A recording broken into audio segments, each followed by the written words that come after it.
Greetings, fellow travelers, and welcome to The Way of the Showman, where we view the world through the lens of showmanship. I am Captain Frodo, and I will be your gracious host and guide along the way. And as of speaking, it is only a matter of days since I got back from the wonderful Illusions Magic Conference in Horsens, Denmark, where I had the privilege and the pleasure of being invited by Sten Pagani, who runs Pagani Magic Store, pagani.dk, where I buy most of my magic equipment these days for when I'm doing shows. Anyway, this hasn't been sponsored by him, but maybe it should. But anyway, I had such an excellent time. Not only was it some great shows and some great lectures, there was also it was such a great hang. I had the best time hanging out with meeting some brilliant new friends. Morten, a Danish magician, who actually another fellow friendly magician here, Ray Speedy, he had put me onto this man's fantastic comedy magic, and he does a lot of freak show stuff as well, Morten with 2 N's. I had such an incredible journey of discovering this man, and then within a couple of days I realized, this man is on the program of the same festival that I am working soon, so that was exciting. And he won the first place in the FISM Magic Championship, which is like the World Championships of Magic, which was in Montreal, Quebec, in earlier in the year, and he won first place there, which is kind of a big deal because the point system there is just because you win doesn't mean that you get first place. You need to score above a certain amount of points, 80 points or whatever that is, and he did. And so for last few times, as far as I can remember, maybe the first one wasn't actually handed out before. So that was great meeting him. Such an incredible guy to hang out with. We went over to his house together with Nick DeFat, which was another incredible cool dude that I got to hang out with. Very funny magician. And we had the best of times together with Charlie Caper, my longtime friend, magician and robot builder.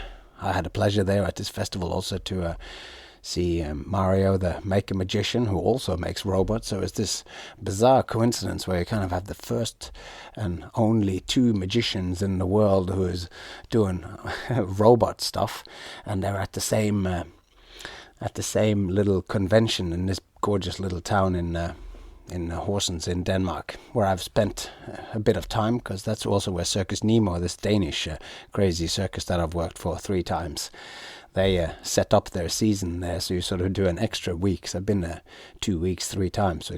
So anyway, I had just the best of times, got to see lectures, and big for me was that I got to do a lecture for the magicians. So there's about, I don't know how many people, around 100, 150, 20, 30 magicians.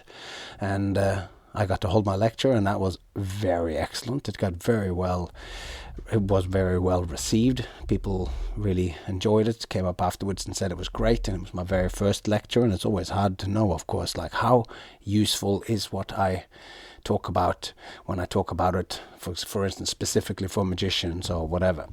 And as it turned out, it was very useful and fruitful for conversations, both after and also before. So that was very good. The lecture was called Magic and Showmanship, and perhaps in some slightly revised form.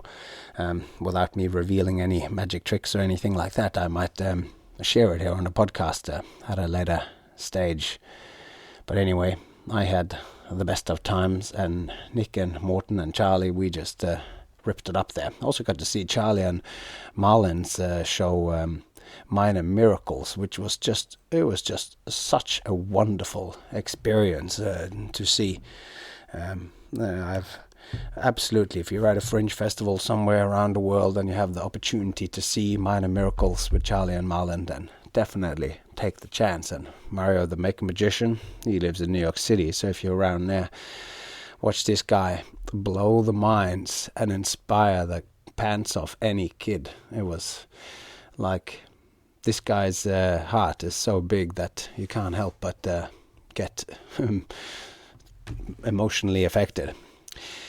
Anyway, so today I have a kind of shorter episode, and it is a topic that I talked about, I don't know if it was in episode 20 or something in the first season, but it's been on my mind a little bit as I like the image of the showman who has two homes, and on top of that I also brought it up unscripted in my lecture, so I thought I would bring it back up here, and since we are now in the part of the way, the laying out and explaining of the way of the showman, which we're coming to the final sort of 4 or 5 episodes here now as we are now hitting episode 33 of the way, I thought this could be good for the completion of it all to go through a little revised thinking on the showman's two homes.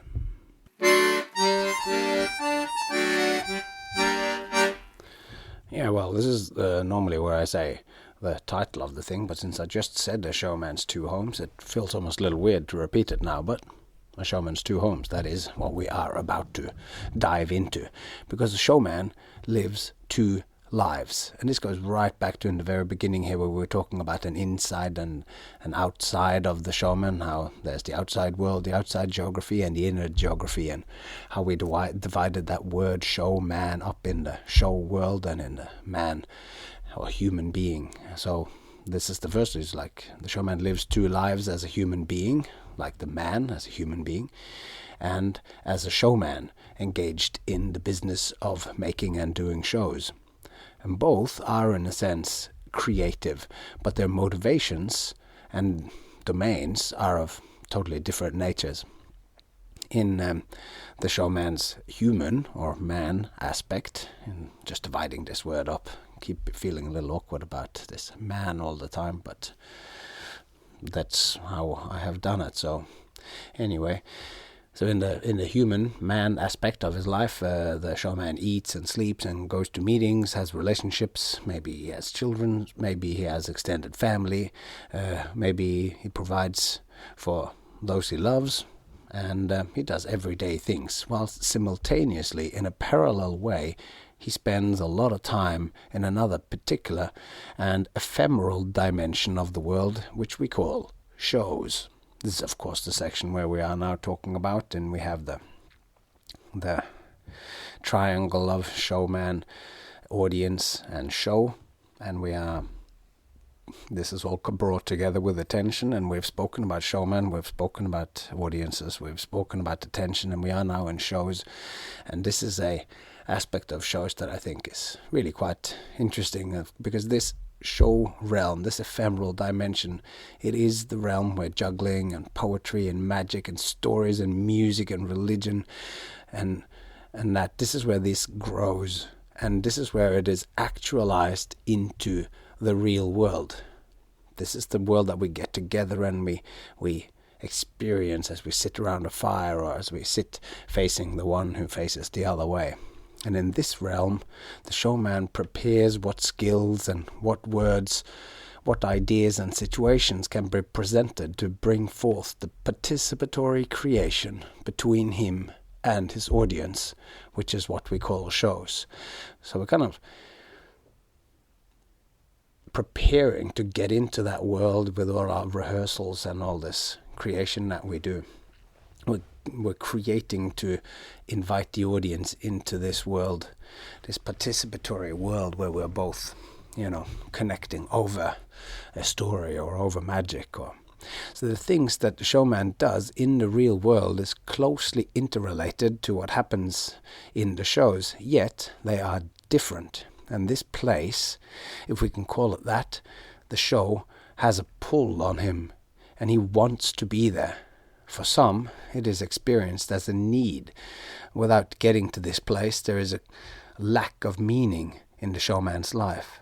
And since what so much of the rest of his time and attention is focused on only fully comes alive in the show, then if he can't show his work, his existence loses its axis of meaning.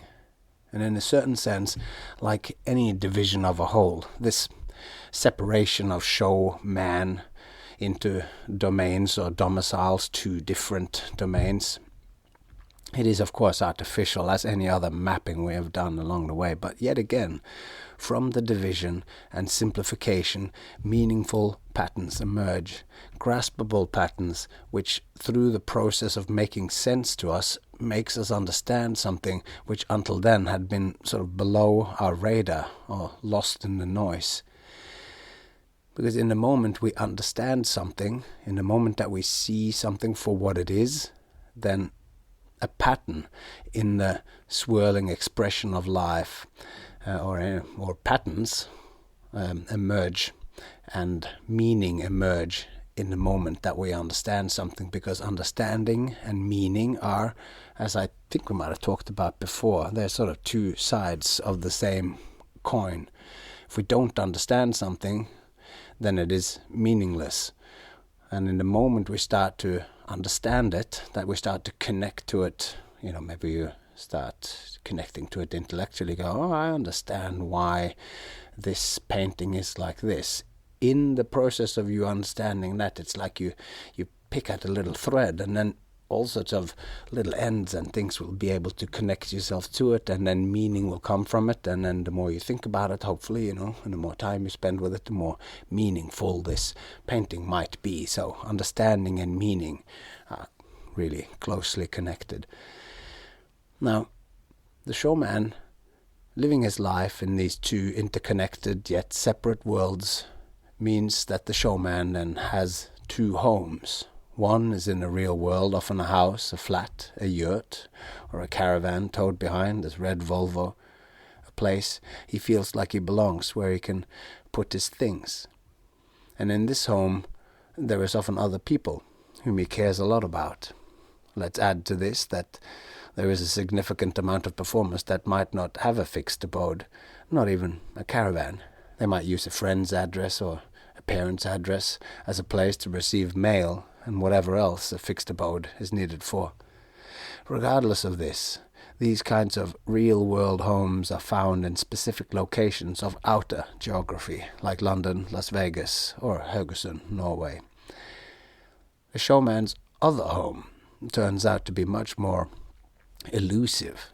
After our early explorations of outer and inner geographies in our very early chapters, one might assume that if the first home is in the outer geography, the second home is to be found in the showman's inner geography. But this isn't really the case. It's more complicated than that. So the desire or need for this second home can be found in our inner geography, in the showman's inner geography, but the actual manifestation of this home, the actual emergence of this phenomena, is not a mere inner imaginative creation for one human being, showman or audience. Because a show is not just something that happens in the mind of the showman. It is not the same as a dream, and it is not a figment of imagination. From the outside, the constant touring of a showman might look like aimless and restless wanderings from gig to gig around the world, and it might seem like he is rootless and lost. Yet the truth, I think, is quite different. So when a showman travels from country to country and state to state, from one continent to the next, I think that in a very real sense, he is on his way home. He is on his way home to this other home in the dimension of shows. A showman's other home is the show, a place in the world between, in between him and his audience, in between him and the world, in a sense, an emergent dimension between him and his audience, brought into being as he is exercising his craft. This is then, it becomes a manifestation of this ephemeral second home on which so much of the showman's life turns. So the nature of this second home is that the showman can only get to it when he stands before an audience. He can get close when he internalizes the audience and explores the techniques and tricks and the words and concepts he wishes to shape into material for presentation. But creation and rehearsal gets him tantalizingly close, but he only truly gets home when engaged in the full process of showmanship, which necessitates an audience. So in this way we could say that what the showman does when he performs is to welcome his audience into his other home. All his creations, his acts, his skills, his many tricks and jokes, his manuscripts and writings, his great many dreams and hopes that are manifested on the stage as he performs are all physical manifestations that will allow his audience to step inside his home, his other home. It's an odd home, since he can only enter when he brings guests.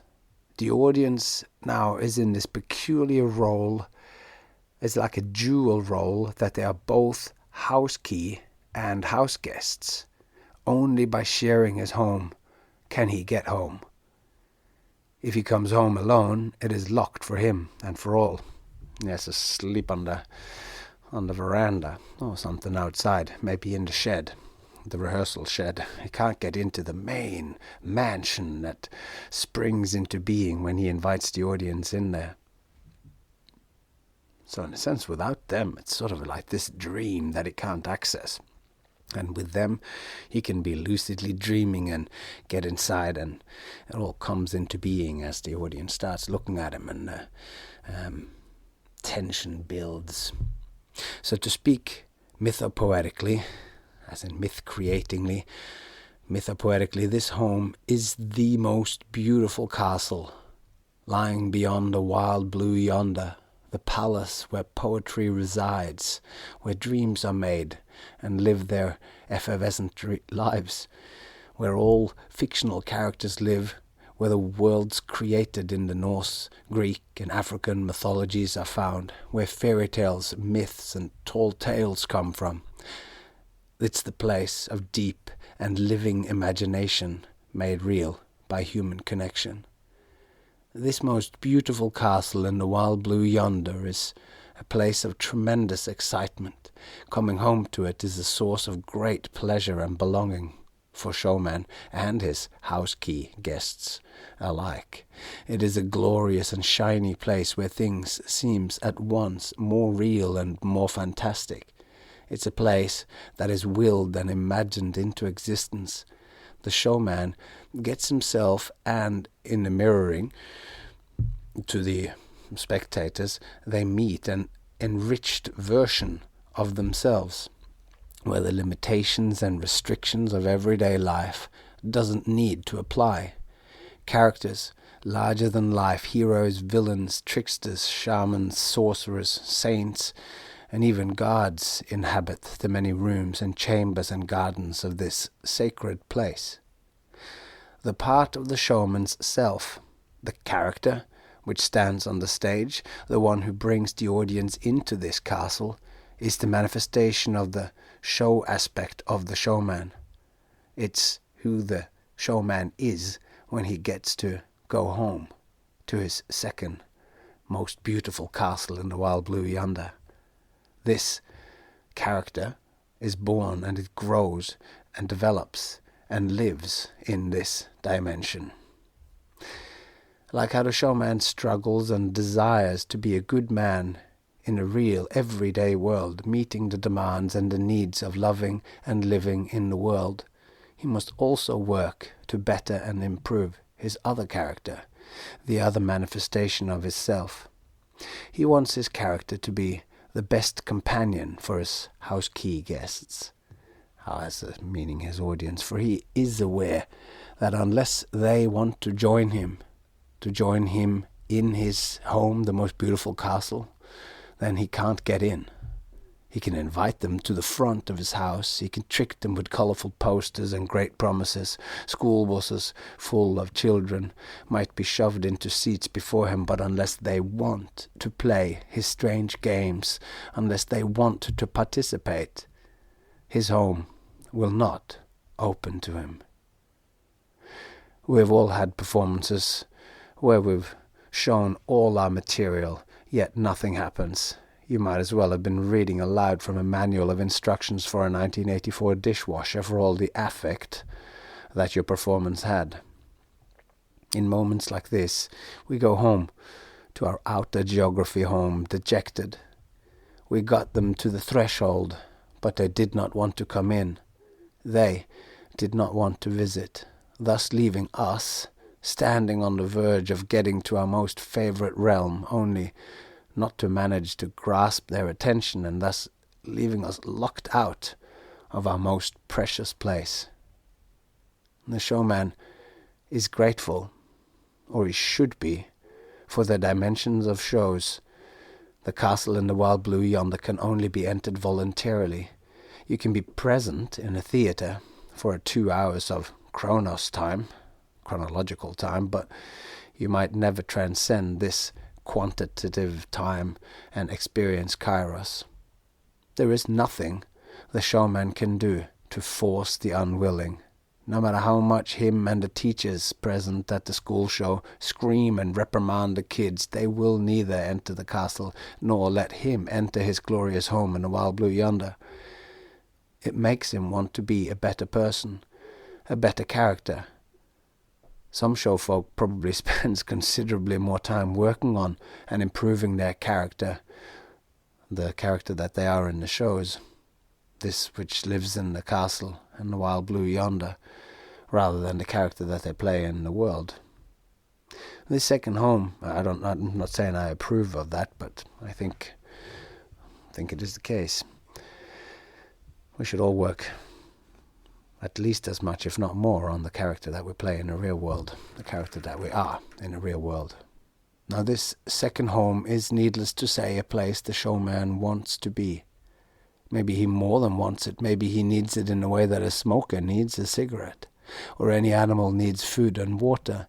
Those in the business who were doing high numbers of shows on a regular basis when the pandemic came, we had a very hard time with this abrupt loss of access to our shows. As the COVID-19 pandemic hit and theaters closed, and as concerts were shut down, as street shows became illegal, all us show folk were locked out from these second homes. We all went cold turkey, and the results weren't pretty. The consequences of this is still reverberating through our communities at the time of writing this in October of 2022. This cold turkey approach to quitting something might work for some, but only if it's something that you have wanted, and none of us wanted this. For this time, our second homes disappeared like nations, which for some political reason or another has ceased to exist, like Yugoslavia or the city of East Berlin. It's like your home was killed in an act of domicide. It's in the murder of a home. You want to go home, but that home is no more. We were like fish that had been pulled out of the water, gaping for air in a new existence, without the ability to get home. We were truly lost.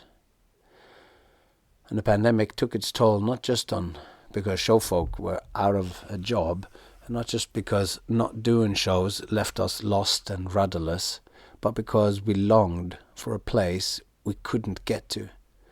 Add to this that many of us further longed for places in the outer geography which had loved ones, but that we couldn't get to because we were sort of effectively locked out. We were locked out of it for years. A showman who's not doing shows is reduced to the stereotyped image people imagine as someone who lives hand-to-mouth existing in a aimless drifting from village to village to show their tricks on the market squares.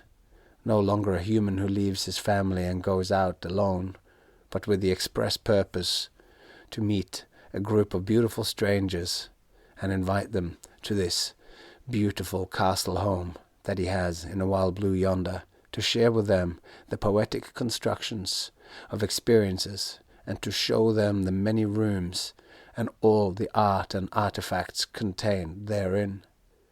He travels out there not because he has nothing better to do or because it is some humdrum existence. He goes out there in the world to show them the beautiful strangers. the most beautiful place there is.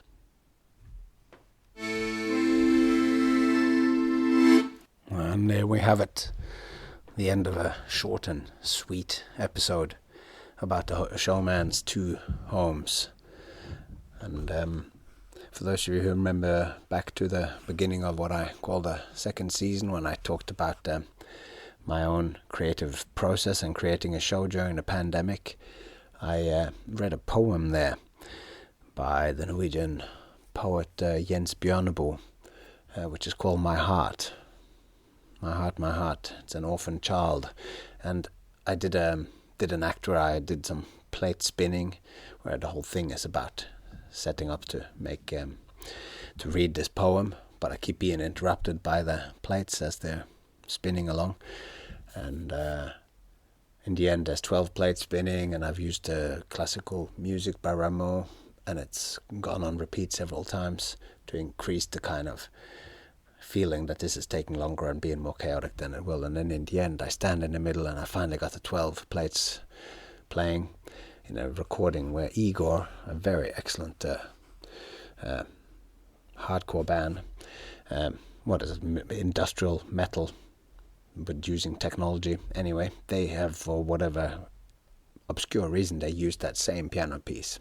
And it's a great track. As that ends, 12 plates are spinning around me after I've talked about the pandemic and all that. That's why I'm thinking of that now, because that's all brought back up.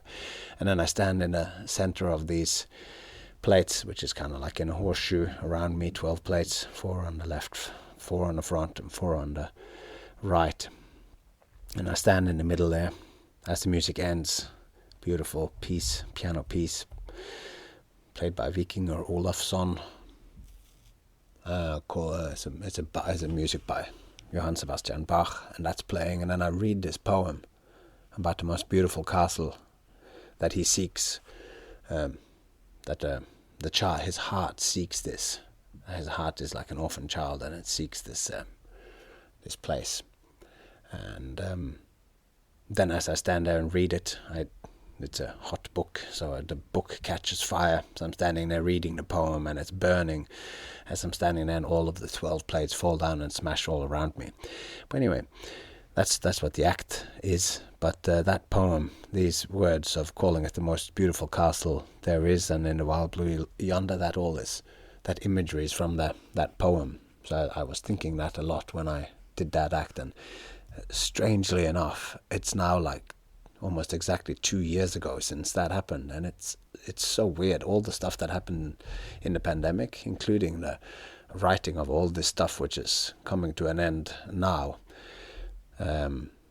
Here, like within the last few episodes of this expanded second season, which has sort of worked out to be like 40 episodes instead of 20, which the last one was, so that's good. But yeah, it's all coming to an end, and all of that sort of found its seeds during the pandemic, and this image here of the 2 homes still haunts me a little bit. Don't want to be locked out again. Anyway, it's been a pleasure walking along for you on this nice short little trip. I hope you enjoyed it. And until next time, if you could tell your friends that this exists. If you have a friend who's a fellow performer, somebody who might need a nudge to add some more heart to their show, someone who needs some inspiration, perhaps this is the episode to send to them. It would make me very happy. Anyway, thanks a lot to all of you who listen. If you're new, I'm so glad that you're with us now. And if you've listened before and you've come back, I'm so glad you're back. And until next time, I'd just want to say take care of yourself and those you love, and I hope to see you along the way.